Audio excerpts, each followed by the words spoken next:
I am a man of unconventional methods. I've become more interested in the unique and niche ways of using operators and forming teams. For example, one of the teams I've put together is specifically for doing elemental damage. But one of the rules I've adopted from around the release of Minar is avoid the overpowered and super strong characters when doing non-IS stages. It used to be avoid using EX ranked operators based on the GamePress tier list, but then the site died. While writing the script, I did find out that the GamePress team has a tier list in Google Sheets that they've been running with. It makes me incredibly happy to know that the team didn't disappear, but still very sad that the GamePress site will be no longer. My condolences to the GamePress team for having lost their site. I don't know what the future holds or what the exact cause of the loss of the site was, but I would love to see the site come back if possible. Some of the EX ranked operators I can remember from before the end of the site include Chen the Hollingday, Ling, Poziomka, Wynar, Texas the Omertosa, and Surtur. So based on what I can remember, as well as how I would rank operators after the site died, I still tried to follow an EX exemption rule. With that in mind, I also tried to take into account the map layout and spawn locations with the operators in my pool of usability. There are some operators I would probably change rank for based on a given stage, and the EX-8 stage for this event is no exemption. One of my all-time favorite team compositions is Fiammetta with Skalter and Archetto. For this stage, I also added in Chen, especially after I found out what she can do on this stage given the chance. For those who might be unaware with what these four can accomplish together, here's the rundown. Fiammetta's second skill is an offensive recovery skill. Her attack speed is unfortunately low, making recovery time of the SP for this skill a bit long. Fia does have a trait that provides her with plus 27 attack speed while her skill is inactive. So since S2 is an immediate effect skill and does not have a use time, that plus 27 attack speed is pretty much always in effect. Fiammetta also has decent base damage, with an attack of 1009 at E2 level 90, pot 0, 200% trust, and module Y level 1. The scaling on S2 is rather large. At M3, Fia's S2 does 400% attack as AoE physical damage at the end of her range, plus 200% of attack as AoE physical damage going back along the path of the projectile that she fired. The cost of this skill is also only 7 SP. Because it is offensive recovery, this would mean Fia would have to attack 7 times in order to fully charge her skill.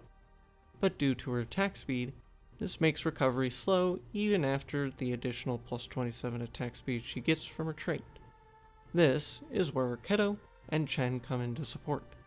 Archetto has a trait that provides 1 SP to sniper operators with offensive recovery skills every 2.5 seconds.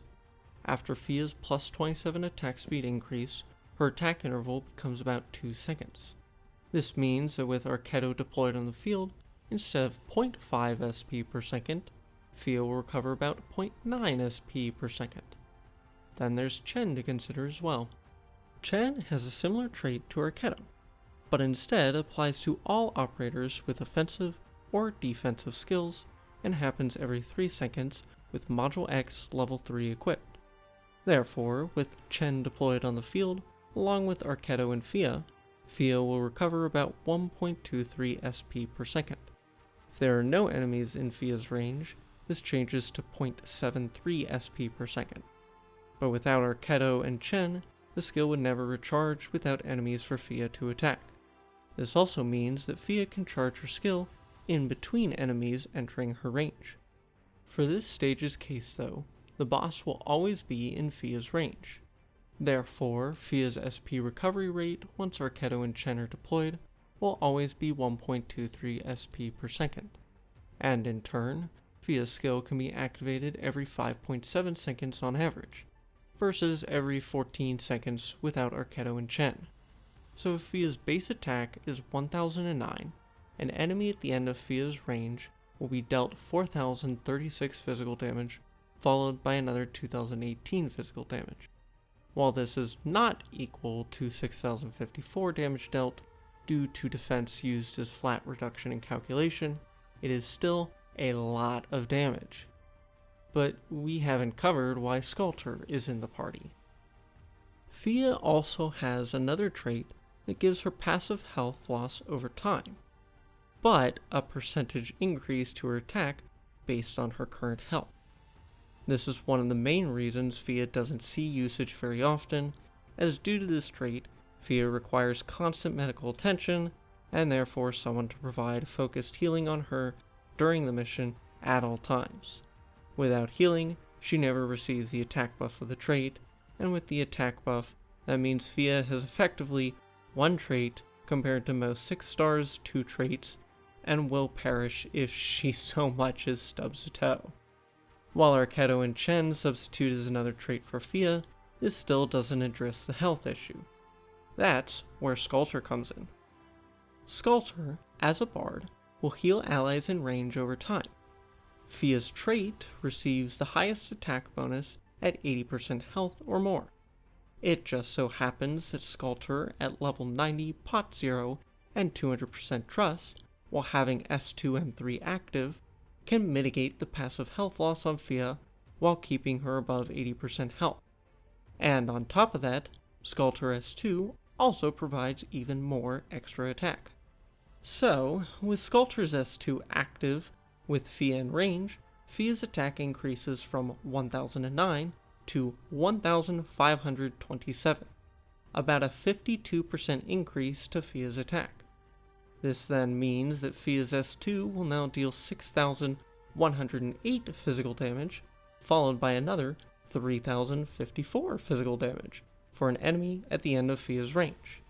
Due to defense being a flat reduction, this means that Fia will now be dealing an extra 3108 damage even after mitigations are applied.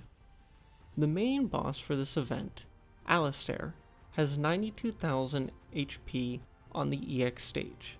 His base defense is 1030 in Phase 1 and 2060 in Phase 2, which happens when he reaches 50% HP. So let's do some math now and figure out what exactly Fia's skill damage and DPS will look like. With an attack of 1009, we find that the skill's secondary damage is completely negated by an enemy with 2018 defense. The primary damage is completely negated by an enemy with 4036 defense. In this case, during Alistair's second phase, he'll take about 1935 damage every time Fia's skill is used. Comparatively, if Fia's attack is increased to 1527, we find that the skill's secondary damage is completely negated by an enemy with 3054 defense, and the primary damage is completely negated by an enemy with 6108 defense. So in this case, during Alistair's second phase, he'll take about 5042 damage every time Fia's skill is used. There will be times where Alistair gives himself a shield due to another of his abilities. This shield can absorb 5000 damage and reduces damage taken by 80% from the left or right direction based on which way it faces. If the shield is facing towards Fia, you can safely assume the damage she'll deal with her skill is 1 on the initial and 1 on the secondary. If the shield is not facing towards Fia, then 1 activation of the skill will remove the shield. Every time Alistair picks up a new protective vest, the direction of the shield will switch. The previous shield will also be overwritten by a new shield application. Therefore, if the protective shield drops are good to us, the 80% reduction should not matter much. Unfortunately, for this clear, Fia's positioning does not allow the secondary damage to hit. Fortunately though, Fia will get an attack buff from an unequipped blade she picks up on deployment. This unequipped blade increases Fia's attack further from 1527 to 2082. If Skalter happens to pick up an unequipped blade as well, then Fia's attack gets even further increased from 2082 to 2157. So, even though the secondary damage does not get applied to Alistair in the clear, the initial damage will be increased enough that it actually out-damages the previous calculation of 5042. So we have the method of taking out the main boss. But in the EX-8 stage for this event, a second boss appears. For this event, the last Steam Knight appears alongside Alistair some ways through the stage. We'll need to deal with him too, and because Fia will be a bit busy taking Alistair out, we need someone else to handle the Steam Knight. Fortunately for me, while doing the basic difficulty for EX-8, I found out that the Steam Knight is not immune to Frighten. Wait, is she really able to solo?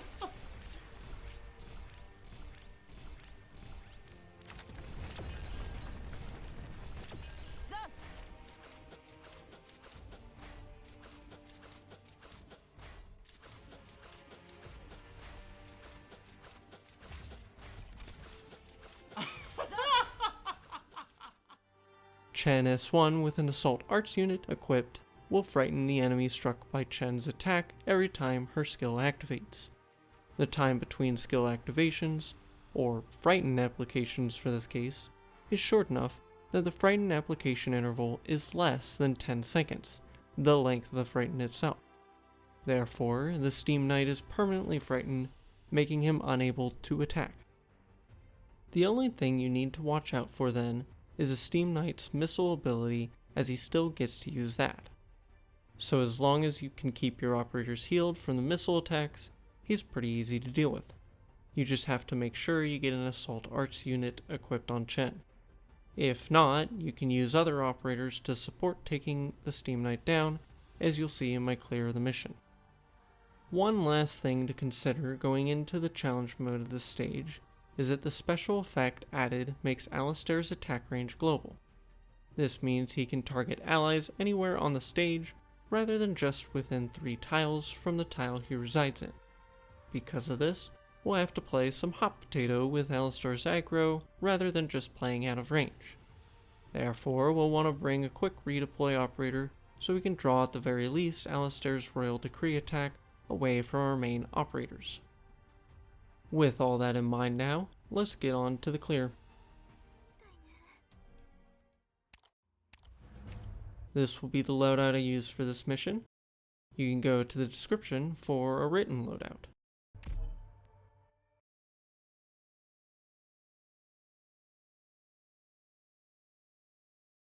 For the most part, this clear has minimal micromanagement.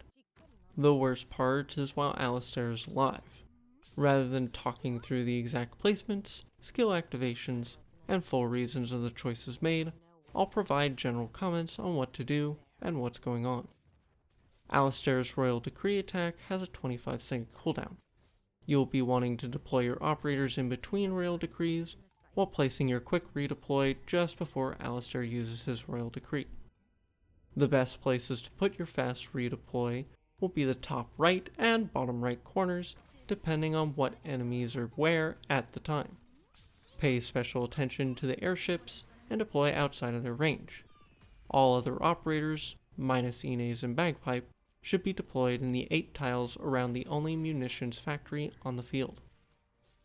The order of the deployments should go Myrtle, Fiammetta, Skalter, Archetto, Golden Glow, Chen, and then Saria.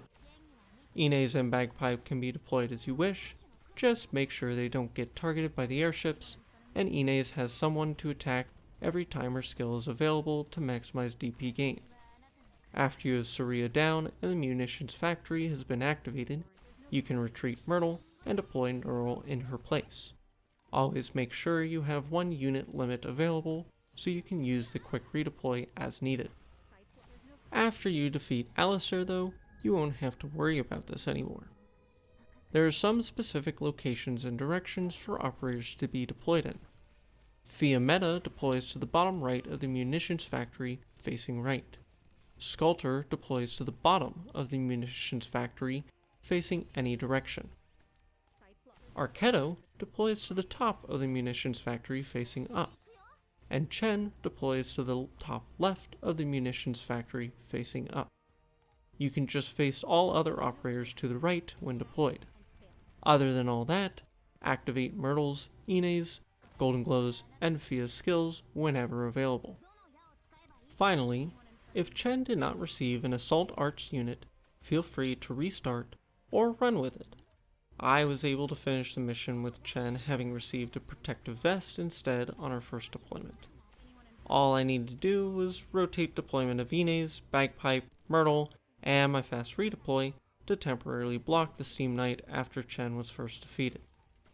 In hindsight, I think Saria can tank the Steam Knight just fine, especially if she happened to receive a protective vest, but I cannot confirm or deny that.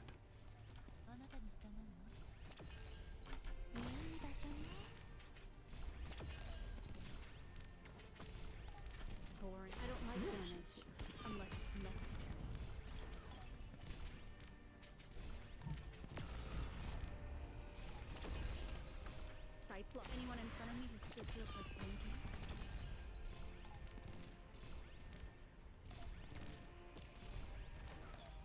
Sights locked. I don't like damage unless it's necessary. Don't try to sink your corpse into shadow. No one will find it.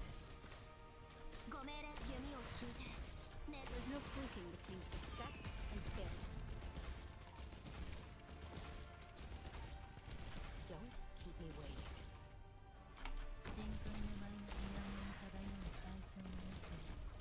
Sorry, forgot to hold that back. Forward! Sights locked. Sorry, forgot to hold that back. I'm scared of the distance. There! Boring. Sorry, forgot to hold that back. この程度で止まると思うの?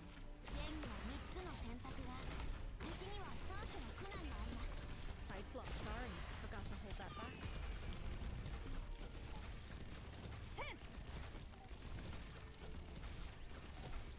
Boring. I don't like damage unless it's necessary.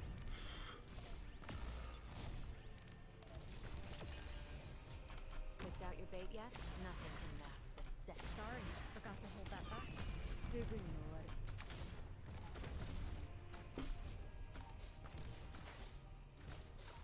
Boring. I don't like damage unless it's necessary.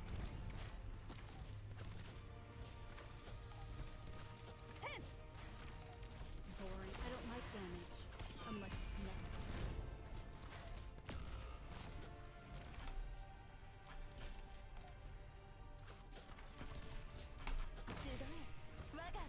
I don't like damage unless it's necessary.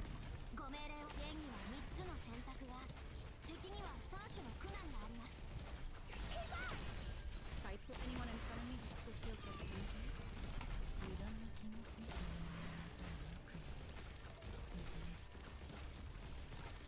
Boring. Sorry, forgot to hold that back. Come on, come on. Sights locked. Anyone in front of me who still feels like Nice. My speed and I tactics sharpen the mind. Boring. There's no fluking between success and failure. Oh. There's more? There's no fluking between success and failure. I don't remember there being more. Picked out your bait yet? Sorry, forgot to hold that back.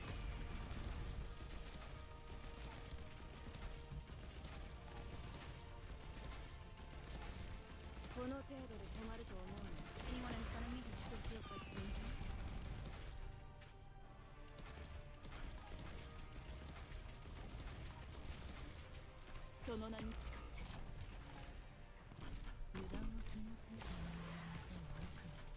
There's no fluking between success and failure.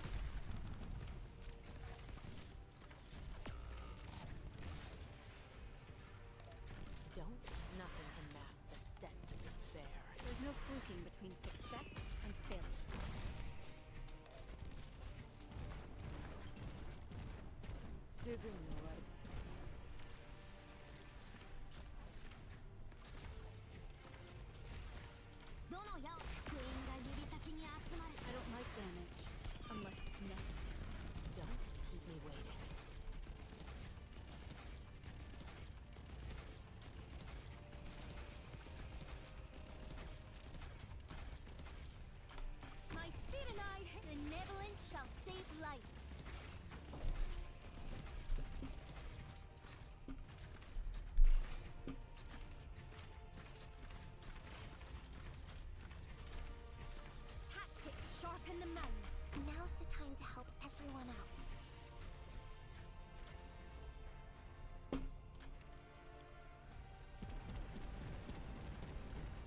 Discipline strengthens the will.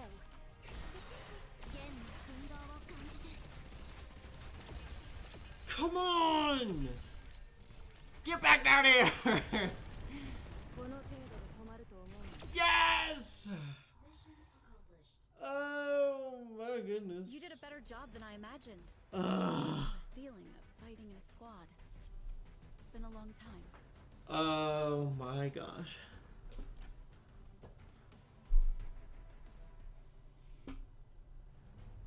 There we go. Yippee! And there we have it. Fia displaying her ability to absolutely crush enemies out in the field. If you closely follow all of my general guidance, and your composition closely resembles mine, you should find yourself beating GO-EX-8 with ease. Good luck out there, doctors. Make a lasting impact, everyone, and I'll see you all next time.